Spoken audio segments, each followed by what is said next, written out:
o realismo em Portugal. Olá pessoal, hoje a gente vai falar sobre o movimento realista em Portugal. Primeiro vamos ver qual é a diferença do procedimento artístico realista. De um modo geral, o realismo tem a ver com uma mudança na mentalidade, na postura do artista com relação à sua abordagem da realidade. Se no romantismo havia uma tentativa de projetar a sua imaginação, os artistas tinham essa intenção de projetar sua imaginação na realidade, imprimir a sua marca, por meio da inspiração nas suas criações poéticas, literárias. No realismo, por outro lado, os artistas vão tentar uma aproximação mais objetiva com a realidade, uma aproximação que beira o registro da realidade, o registro do real. Vamos ver uma frase do professor Massot Moisés sobre um conceito geral de realismo. Genericamente, o vocábulo realismo designa toda a tendência estética centrada no real, entendido como a soma dos objetos e seres que compõem o mundo concreto. Nesse caso, é possível entrever a existência de escritores realistas desde sempre. Trata-se, porém, de atitude literária encontradiça lado a lado com tantas outras, em qualquer século ou literatura. Como bem anota o professor Massot Moisés, o realismo é uma tendência artística, uma tendência de abordagem artística da realidade que se manifesta em diversos momentos da história.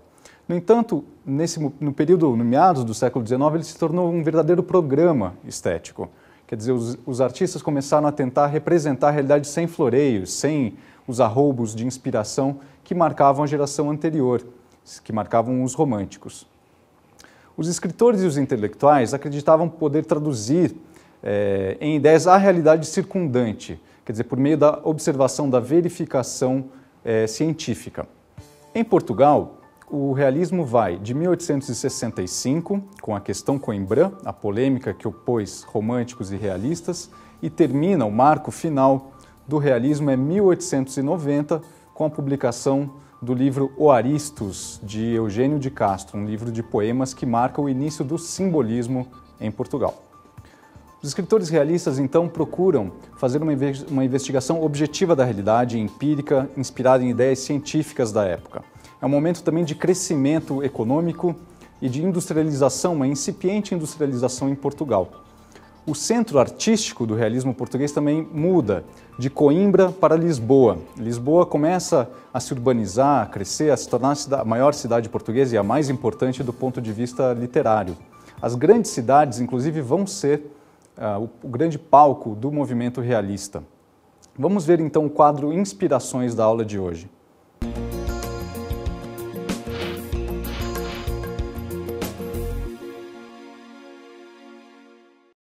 As origens do realismo situam-se na França, nas artes plásticas. O primeiro pintor a praticar a estética realista foi Gustave Courbet, que realizou obras inspiradas pela vida cotidiana e pela paisagem natural. Contrários aos padrões clássicos e românticos, defendia o interesse pela vida comum e contemporânea, em geral ligada ao mundo do trabalho. Adepto do socialismo, Courbet sustentava que a pintura devia se livrar de todo o academicismo e se voltar para o cotidiano dos camponeses e operários. A invenção e o aperfeiçoamento da fotografia nas décadas de 1830 e 1840 faz com que acontecimentos, retratos e paisagens comecem a ganhar imagens de grande realidade.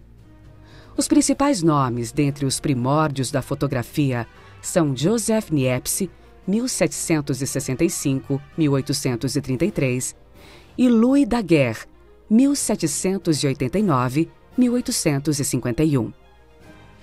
Em Paris, fotógrafos como Nadal clicaram escritores e personalidades da época. A fotografia permitiu aos pintores experimentar novas possibilidades de criação. O movimento impressionista é, de certa forma, consequência da invenção da fotografia.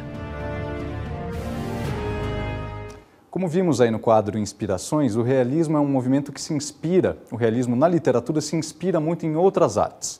A revolução técnica que permitiu a invenção da fotografia alterou também a maneira de olhar para a realidade, a maneira de perceber a realidade. A noção de tempo, de alguma forma, se transforma também.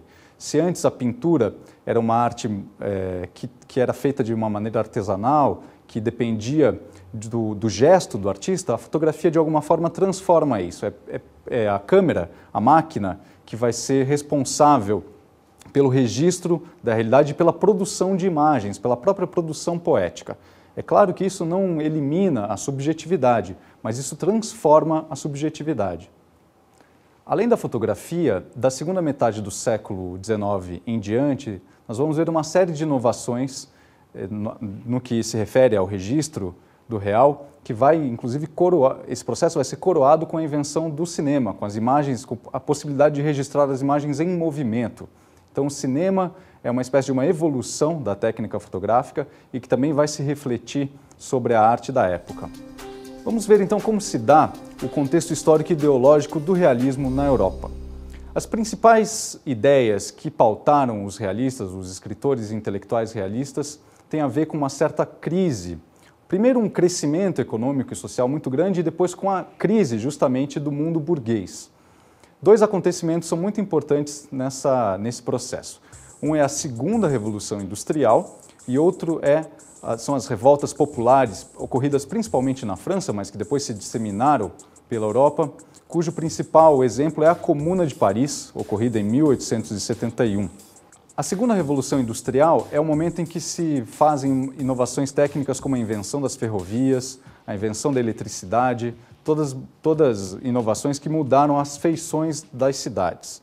A Comuna de Paris, por seu turno, é um exemplo do primeiro movimento, primeiro governo operário da história. Durou muito pouco, durou apenas 2 meses, mas inspirou os escritores e intelectuais do período a acreditar numa arte um pouco mais revolucionária.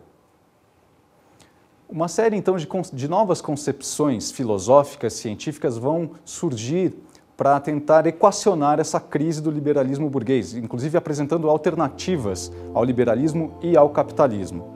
A principal tendência é o socialismo de Proudhon, Marx e Engels. Proudhon era um socialista utópico, aquele que acreditava que a sociedade encontraria meios de promover a justiça e a igualdade social. Marx e Engels, por sua vez, os autores do Manifesto Comunista, acreditavam numa espécie de uma progressão do capitalismo até o momento em que a revolução seria inevitável. Outro autor importante no período também foi o anarquista Mikhail Bakunin, que recusava as ideias. Primeiro foi muito próximo dos socialistas, de Marx inclusive, mas depois passou a recusar uma ideia de governo socialista. Os anarquistas pregavam inclusive a eliminação do Estado como uma forma opressiva de governar. Outras correntes importantes de pensamento proliferaram na época. O positivismo de Augusto Comte, que propunha uma abordagem científica, racional da realidade. Acreditava-se que a ciência poderia explicar o mundo, segundo Comte. Além dele, Hippolyte Taine, cuja principal ideia, a principal filosofia era o determinismo, a ideia de que o homem estava submetido a princípios coercitivos, princípios que determinavam as suas ações, o ambiente, a raça, as condições sociais. Outro grande cientista da época foi Charles Darwin, autor da teoria do evolucionismo. Segundo Darwin, as espécies animais elas não eram coisas estáticas, não eram entidades estáticas, elas evoluíam, elas se transformavam. É de Darwin a ideia de que o homem é mais um animal entre os animais, coisa que na época gerou muita controvérsia e abalou a ideia de que o homem era o centro da natureza. Vamos ver então como se dá o contexto histórico e ideológico do movimento em Portugal. Em Portugal, esse processo todo de renovação do contexto histórico, social, burguês, ele se dá com um pouco de atraso. A realidade portuguesa é uma realidade ainda em que a realidade agrária, entre o campo português, a província portuguesa tem um peso muito grande. Então todas essas reformas, essas ideias de renovação, de urbanização, de industrialização acabam se atrasando muito em relação aos outros países europeus. Apesar desse descompasso da realidade portuguesa econômica e social, Do ponto de vista político, Portugal atinge uma certa maturidade política. Acontece uma passagem de poder com certa regularidade, se institui uma monarquia parlamentar depois das guerras liberais do começo do século, que tanto ocuparam os escritores românticos. Uma série de reformas foram feitas no governo de Costa Leal e depois, no período da regeneração, a partir de 1851, com o golpe do Marechal Saldanha, uma série de tentativas de industrialização, de apostas em infraestrutura, em reformas de infraestrutura, marcaram o período. O momento ficou conhecido como fontismo, graças à ação de um ministro de Portugal chamado Fontes Pereira de Melo, que foi quem capitaneou essa série de reformas que tentaram fazer com que Portugal aderisse à urbanização, à industrialização, construindo rodovias, ferrovias, pontes, uma série de melhorias nas comunicações em Portugal, com melhorias das linhas telegráficas e de outras reformas importantes do ponto de vista estrutural. É um momento de grande enriquecimento burguês e, no entanto, as parcelas mais tradicionais da sociedade portuguesa, os camponeses, os proprietários rurais, tudo isso ainda está ocupado com princípios, com tradições muito atrasadas, ainda vivem numa situação de pobreza muito grande. As transformações, no entanto, mexeram com o ideário dos escritores portugueses. É por isso que os realistas vão começar a atacar esse atraso português. É também um momento em que a cultura em Portugal começa a florescer por conta do crescimento das cidades. Uma série de jornais, periódicos, outras inovações do ponto de vista cultural marcam a realidade portuguesa. Os escritores deixam de se reunir em agremiações privadas, em sociedades secretas, como o próprio Antero de Quental, um dos grandes realistas, tinha feito, e passam a dar às suas discussões um caráter público e, muitas vezes, inclusive, político. Vamos ver, então, as características do movimento realista em Portugal. Assim como nos demais países da Europa, o realismo português se pauta por uma investigação objetiva da realidade. Então, se no romantismo havia a ideia de que o amor era algo idealizado, platônico, e mesmo havia um sentimento de tentativa de resgate da história portuguesa, tentando entender as raízes da cultura portuguesa, no realismo a ênfase vai se dar na realidade imediata, no presente histórico de Portugal. É nesse sentido que poetas e romancistas, prosadores, vão chamar a atenção para as contradições da própria sociedade portuguesa. Uma sociedade em que as grandes cidades ditam a maneira com que os portugueses, os burgueses especialmente, vão se comportar. Eles vão chamar a atenção para uma certa ideia de uma sociedade de máscaras, em que a hipocrisia, em que o cinismo, uma espécie de um arrivismo social é o que dita as regras do convívio entre as pessoas, especialmente no meio burguês. Se no romantismo havia uma ênfase para o nacionalismo e o ufanismo, chamando a atenção para a importância de Portugal enquanto pátria, no realismo a ênfase é uma espécie de um cosmopolitismo. As ideias socialistas, as ideias de revolução, as ideias científicas vão assumir uma importância muito grande para os escritores realistas. Então saem aqueles arroubos imaginários, aquela ideia do escritor como um gênio inspirado para o escritor realista, que é muito mais uma espécie de um repórter da realidade, uma espécie de autor de registro objetivo da realidade portuguesa. Os escritores do período vão assumir ares de denunciadores, eles vão colocar o dedo na ferida, vão dizer quais são os principais problemas da realidade portuguesa. A arte, nesse sentido, nesse contexto, sofre uma guinada, ela torna-se engajada, pode ser também satírica, mas também pode chegar ao cinismo, pode abordar o cinismo que permeia as relações sociais burguesas. Vamos ver então um trecho de um poema de Antero de Quental chamado Aos Miseráveis. Vós vedes esses lobos carniceiros que em volta dos redis andam bramindo? Que onde se espalha o sangue são primeiros e últimos onde o amor está sorrindo?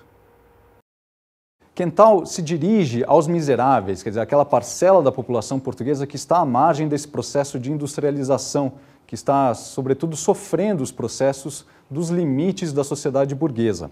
Ele vai chamar a atenção para que os miseráveis eles não podem perder a esperança, eles têm que continuar na luta. Quer dizer, é um poema que conclama o povo português, né, a continuar lutando. Ele vai, inclusive, comparar os burgueses, os aristocratas a lobos. Vai dizer que o povo, que esses lobos eles não veem o céu, eles têm tudo menos o amor. O futuro, na verdade, o futuro é das massas, é do povo português, uma espécie de incitação à revolução. Vamos ver os principais nomes do realismo na Europa. No contexto europeu, o realismo é um momento em que se afirma o romance burguês. Os principais nomes do realismo na Europa são Honoré de Balzac, Gustave Flaubert, na França, Charles Dickens, na Inglaterra. Vamos ver a importância de Honoré de Balzac no contexto realista europeu. Honoré de Balzac é autor de uma série de romances, uma obra monumental chamada A Comédia Humana. É uma série de livros que Balzac começou a publicar na década de 1820. Toda a Comédia Humana compreende mais de 100 obras, cerca de 80 romances, com mais de 2.000 personagens, em que ele faz uma espécie de um retrato da sociedade francesa e da burguesia francesa na época da Restauração. Vamos ver o que Heloísa Costa tem a dizer sobre essa obra monumental de Balzac. Em A Comédia Humana, o casamento aparece como uma testemunha privilegiada das mudanças que marcam a vida e o contexto social em transformação. É a sociedade do século XIX que põe face a face os valores burgueses e os valores da aristocracia decadente. O poder do dinheiro desempenha um papel decisivo na definição dos contratos de casamento da época, bem como o poder das mulheres e dos homens diante das leis que o regem. Como vimos, então, na observação da professora Heloísa Costa, Balzac tenta fazer um retrato totalizante da sociedade francesa. Então ele vai investigar as relações matrimoniais, as relações em que o dinheiro dita as regras sociais, tanto na cidade como no campo, no clero, na aristocracia e na burguesia, tentando abarcar toda a realidade francesa da época. Outro nome importante do realismo francês é Gustave Flaubert. Flaubert é considerado o maior escritor realista de todos os tempos, o maior escritor realista do período, do movimento realista. Madame Bovary, seu romance, é considerado ao mesmo tempo um marco inicial e o ápice do movimento realista. O livro conta a história de Emma Bovary, que é uma provinciana, uma mulher que se casa com um médico numa província francesa, e, no entanto, ela tem um ideário, ela tem uma visão de mundo pautada por ideias românticas, aventurosas, que essa vida burguesa, rotineira, já não pode mais, já não lhe confere. Emma, então, coleciona amantes, dívidas, e deprimida, ela chega a cometer o suicídio. O final do romance é trágico e, no entanto, é uma espécie de uma crítica a um beco sem saída em que a sociedade burguesa havia chegado. Vamos ver o que a tradutora Fúvia Moreto, uma brasileira Fúvia Moreto, tradutora de Madame Bovary, tem a dizer sobre o livro de Flaubert. Madame Bovary é o primeiro romance moderno, um misto de realismo, arte pela arte e romantismo sufocado pela vontade do autor.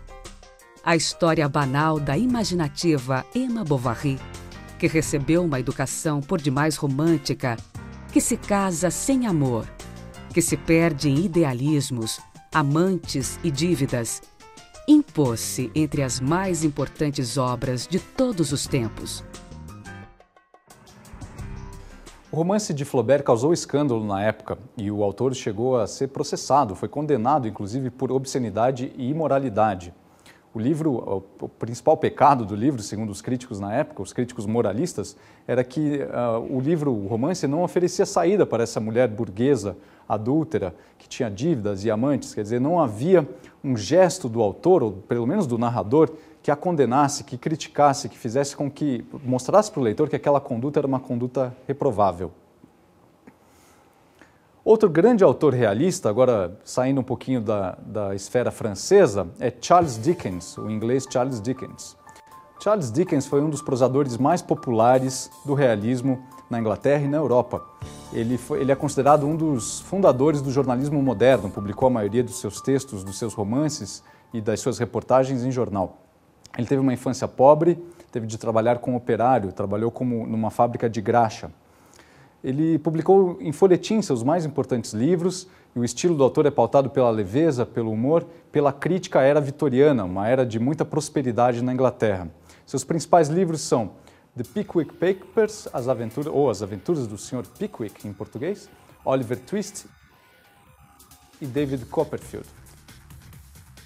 Oliver Twist é a história de um menino que trabalha numa manufatura e escapa, foge dessa realidade opressora de trabalho infantil e se junta a outros malandros nas ruas de Londres. É um dos livros mais populares de Charles Dickens. Vamos agora então ver como o realismo se dá em Portugal. O realismo é considerado um dos períodos mais férteis da literatura portuguesa, tanto na poesia como na prosa. O início do realismo acontece em 1865, na famosa questão Coimbra, que opôs Antônio Feliciano de Castilho e Antero de Quental. Tudo isso foi motivado por conta de um texto de Antônio Feliciano de Castilho sobre o poema da mocidade de Pinheiro Chagas. O movimento vai de 1865 a 1890, quando tem início o simbolismo com a publicação de O Aristos de Eugênio de Castro. Essa de Queiroz, o romancista, essa de Queiroz é o maior nome do período. Essa só vem a morrer em 1900, um pouco depois do marco final do realismo, então de alguma forma o realismo se prolonga até o final do século. Na poesia, Antero de Quental é o principal nome e ele respondeu às críticas dos românticos que motivaram a questão Coimbra com dois textos, o Bom Senso e Bom Gosto e a Dignidade das Letras e das Literaturas Oficiais. Além de Antero de Quental, Teófilo Braga apoiou Antero na sua diatribe, na sua troca de acusações com Antônio Feliciano de Castilho, publicou um artigo chamado Teocracias Literárias. O romântico Camilo Castelo Branco e o filho de Antônio Feliciano de Castilho, Júlio, também apoiaram os românticos nessa briga. Alexandre Herculano também se juntou a essa briga, essa disputa entre românticos e realistas. Na poesia, principalmente, a geração de 70, como ficou conhecida, a geração de jovens poetas formados em Coimbra, estabeleceu uma nova temática, um novo universo de temas que era estranho à tradição da literatura portuguesa. São os realistas que vão começar a fazer uma espécie de uma investigação da urbanização, do crescimento de Portugal, uma investigação inclusive metafísica e uma crônica das grandes cidades, da urbanização em Portugal. A geração de 70 na poesia, os jovens autores de Coimbra, que estudavam direito, leis em Coimbra, introduziram novos temas, uma temática absolutamente nova na literatura portuguesa. É a temática da crítica social, a temática da análise da realidade contemporânea de Portugal, inclusive com investigações metafísicas, científicas. Era uma tradição estranha à literatura de Portugal, pautada anteriormente pela saudade, pela emotividade, pelos valores mais tradicionais de Portugal. Agora são os padrões e os valores burgueses que vão entrar em cena. A geração de 70, principalmente os poetas, os jovens poetas de Coimbra, começaram a se articular a partir do final da década de 1860. É nesse período que eles fundam o Cenáculo. O Cenáculo foi um grupo de jovens escritores originários de Coimbra, que haviam estudado direito em Coimbra e que passam a se reunir em Lisboa, na casa de Jaime Batalha Reis, um desses escritores realistas. Entre os escritores que estavam no grupo do Cenáculo estavam Antero de Quental, Eça de Queiroz, Oliveira Martins, Ramalho Ortigão, Manuel Arriaga, Germano Vieira Meirelles e Salomão Sáraga. O grupo do Cenáculo foi uma espécie de um embrião da maneira com que os realistas iriam atuar dali para frente. Ele foi um embrião das ideias realistas, das ideias científicas, e eles também começaram a organizar suas ideias sobre literatura. O grupo chegou a inventar um poeta fictício e satânico para satirizar aquela tendência ultrarromântica portuguesa. Era um poeta inspirado em Baudelaire, Charles Baudelaire, o poeta francês. Esse poeta eles chamaram Carlos Fradique Mendes. Essa de Queiroz depois, inclusive, vai escrever um livro protagonizado por esse poeta fictício. Depois do grupo do Cenáculo, alguns anos depois, os escritores realistas organizaram as Conferências do Cassino Lisbonense.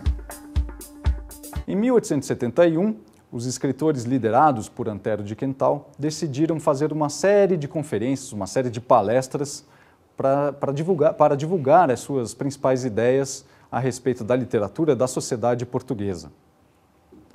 Eles alugaram o Cassino Lisbonense, que na época era uma espécie de um café-concerto, o que hoje a gente chamaria de uma boate, de uma casa noturna.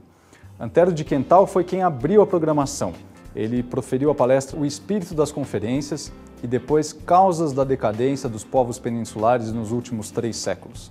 Nessas duas conferências, Antero apresenta o programa realista e ele também vai atribuir as causas da decadência de Portugal nos últimos séculos. Ele vai dizer que as causas que levaram Portugal à decadência, a perder aquele momento de glória histórica portuguesa, foram o cristianismo, o absolutismo e a colonização portuguesa, a aventura marítima portuguesa que causou no final a ruína de Portugal. Além de Antero de Quental, Eça de Queiroz também proferiu uma palestra. A palestra de Eça se chamava A Literatura Nova, o Realismo como Nova Expressão da Arte. A 6ª conferência não chegou a acontecer por conta de um certo protesto da sociedade, atribuíam às conferências do Cassino Lisbonense um caráter desordeiro e o governo chegou a fechar as conferências do Cassino Lisbonense. No entanto, a palestra de Eça de Queiroz foi muito comentada na época. Vamos ver um comentário do professor Benjamin Abdallah Júnior sobre as ideias de Eça nessa conferência. Eça defende o cientificismo realista, apoia-se na pintura de Courbet e na obra de Flaubert para assinalar: o romantismo era a apoteose do sentimento, o realismo é a anatomia do caráter, é a crítica do homem, é a arte que nos pinta a nossos olhos, para nos conhecermos, para que saibamos se somos verdadeiros ou falsos, para condenar o que houver de mal na nossa sociedade. Como vimos aí no comentário do professor Abdallah Júnior, para Eça de Queiroz, o romance encontrou uma nova vocação no realismo. Então não se trata mais, como no romantismo, de inventar histórias fantasiosas, de dar asas à imaginação. Agora se trata justamente de traçar um retrato da sociedade portuguesa, de fazer a burguesia refletir sobre si própria, de criticar a conduta burguesa, de mostrar como a realidade portuguesa já ultrapassa o projeto burguês liberal e de governo simplesmente descendente da aristocracia. Agora a nova configuração social é mais complexa, ela inclui novos atores sociais e exige dos artistas, principalmente dos escritores, uma tomada de posição. Vamos ver então como a geração de 70 se organizou em Portugal. A geração de 70 ela era formada por jovens escritores, ela ficou assim chamada porque ela foi uma geração que se lançou literariamente durante a década de 1870. Eles começaram a publicar seus livros, poemas, em Coimbra, mas logo se transferiram para Lisboa, que passou a ser o grande centro irradiador do realismo português. Os poetas e prosadores, eles conviviam, eles eram amigos, organizaram as conferências do Cassino e depois eles voltavam a se reunir periodicamente, inclusive organizaram um grupo chamado Os Vencidos da Vida, depois que as suas ideias de renovação social mostraram que tinham muitas limitações. Teófilo Braga, por exemplo, preferiu a crítica literária e a historiografia, uma certa revisão historiográfica da literatura portuguesa. Quental, por sua vez, em sua trajetória, foi para um lado um pouco mais metafísico, de investigação religiosa, ao mesmo tempo que não deixou de lado a sua vocação revolucionária. Do grupo de Vencidos da Vida faziam parte também o historiador Oliveira Martins, o poeta Guerra Junqueiro, o Conde de Ficalho e o Antero de Quental, que permaneceu como o líder do grupo. O nome dessa agremiação, Vencidos da Vida, era um pouco irônico. Ele dizia respeito à frustração dos projetos juvenis, mas, no entanto, a geração foi bem sucedida, a geração conseguiu se impor no panorama da literatura portuguesa. Vamos ver como se dá a poesia realista em Portugal. Na poesia, são três as principais vertentes desenvolvidas pelos poetas realistas. A principal tendência é aquela capitaneada por Antero de Quental, que é uma poesia metafísica, às vezes com uma inclinação religiosa, da qual fazem parte também Guerra Junqueiro e Gomes Leal. Por outro lado, há a chamada poesia do cotidiano, que centra seus esforços de composição na crítica e no quadro, na pintura do quadro urbano de Portugal. O principal nome dessa tendência é Cesário Verde. Além dessas duas tendências, há uma tendência um pouco menor, chamada de veleidades parnasianas, uma poesia que não chegou a se afirmar como uma poesia parnasiana, mas deu muita ênfase para a construção poética. O principal nome dessa tendência é João Penha. Além da poesia, a prosa realista em Portugal é muito importante. A prosa realista, a prosa de ficção, é toda ela quase dominada pela figura de Eça de Queiroz, a ponto de quase não lembrarmos de outros escritores do período. Eça de Queiroz foi o grande renovador da linguagem da ficção portuguesa. As obras dele apresentavam uma linguagem coloquial, em tom de conversa. No entanto, outros escritores tiveram uma importância muito grande. Entre eles, um amigo de Eça de Queiroz, Ramalho Ortigão, com quem Eça editou o periódico As Farpas. Além dos dois, um outro escritor também editou um periódico importante, Fialho de Almeida, editou a revista Os Gatos, em que ele comparava, inclusive, a vocação do crítico com a de um gato, um ser um pouco sinuoso, que fazia às vezes de crítico da sociedade. Na historiografia destaca-se também Oliveira Martins, que foi grande amigo de Antero de Quental, escreveu romances históricos e dirigiu a revista Ocidental, onde Eça de Queiroz publicou O Crime do Padre Amaro, uma das primeiras obras realistas. A historiografia literária tem em seus grandes nomes Teófilo Braga e Muniz Barreto. Teófilo Braga sistematizou os principais acontecimentos realistas. Ele também nomeou os ultrarromânticos, foi ele que deu esse apelido aos ultrarromânticos, organizou a obra de João de Deus e chegou a traduzir Honoré de Balzac para o português. Vamos ver então quais foram as primeiras manifestações realistas em Portugal. As primeiras obras realistas portuguesas estão ligadas à polêmica questão Coimbra. Odes Modernas, o livro de poemas de Antero de Quental, foi o livro criticado por Castilho em seu texto que criticava os escritores realistas de Coimbra. Então, o Odes Modernas é considerado o primeiro livro de poesia realista. Do lado da prosa, Eça de Queiroz publicou O Crime do Padre Amaro. Vamos ver um trecho de um poema de Odes Modernas chamado A História, de Antero de Quental. O homem, tenteando a grossa treva, vai, mas ignora sempre quem o leva. Ele não sabe o nome de seus fados, nem vê de frente a face do seu guia. Onde o levam os deuses indignados? Isso só lhe escurece a luz do dia. Por isso verga ao peso dos cuidados, duvida e cai, lutando em agonia. E se lhe é dado que suplique e adore, também é justo que blasfeme e chore. Ó duração de sonhos, fortalezas de fumo, rochas de ilusão a rodos, que a dos santos, dos altos, das grandezas, que ainda há 100 anos adoramos todos? As verdades, as bíblias, as certezas, limites, formas, consagrados modos. O que temos de eterno e sem enganos, Deus não pode durar mais que alguns anos. Tronos, religiões, impérios, usos, oh, que nuvens de pó alevantadas, castelos de nevoeiro tão confusos. O poema A História, de Antero de Quental, do qual vimos um trechinho, é uma meditação sobre o destino do homem neste momento de grande transformação política, social. O poeta chama atenção para a passagem do tempo histórico, é um momento de grande instabilidade, e o indivíduo, nesse contexto, está abandonado à própria sorte. Ele não é mais um indivíduo que tem como se guiar pela religião, pelo destino, pela ideia de deuses, inclusive, que era muito clara no classicismo, ou então a ideia religiosa do romantismo. Quer dizer, o homem está abandonado à própria sorte.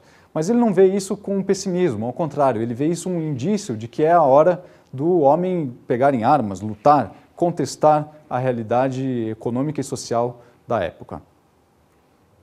No terreno da prosa de ficção portuguesa, além de O Crime do Padre Amaro, Eça de Queiroz publicou O Primo Basílio, seu segundo romance realista, que ganhou muito mais repercussão do que o primeiro. Foi um livro polêmico e que causou uma espécie de escândalo na época. Como vimos na aula de hoje, então, o realismo é um movimento artístico ocorrido na segunda metade do século XIX, que reflete um momento de grande conturbação social, econômica e política. Em Portugal, é um momento em que os escritores chamam a atenção para um momento característico da cultura portuguesa de um modo geral, que vinha se modificando. Não há mais aquele sentimento saudoso de uma época que passou. Portugal é capaz de equiparar-se a outros países da Europa, é capaz de assumir de novo uma posição de dianteira na realidade europeia. Os principais nomes do realismo são Antero de Quental e Cesário Verde na poesia e Eça de Queiroz na prosa. Vamos então à dica de estudo da aula de hoje.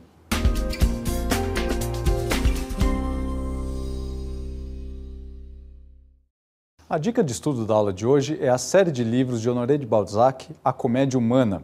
A Comédia Humana vem sendo publicada no Brasil pela LPM, uma editora de Porto Alegre, na série LPM Pocket, em versão de bolso, o que torna a série muito acessível ao bolso, do ponto de vista econômico.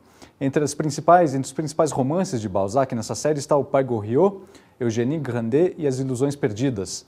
É uma série de mais de 80 romances em que Balzac faz um retrato da sociedade francesa na primeira metade do século XIX, como uma espécie de um antecessor do realismo e uma espécie de antecipador dos princípios realistas. E ele foi muito influente também entre os realistas portugueses.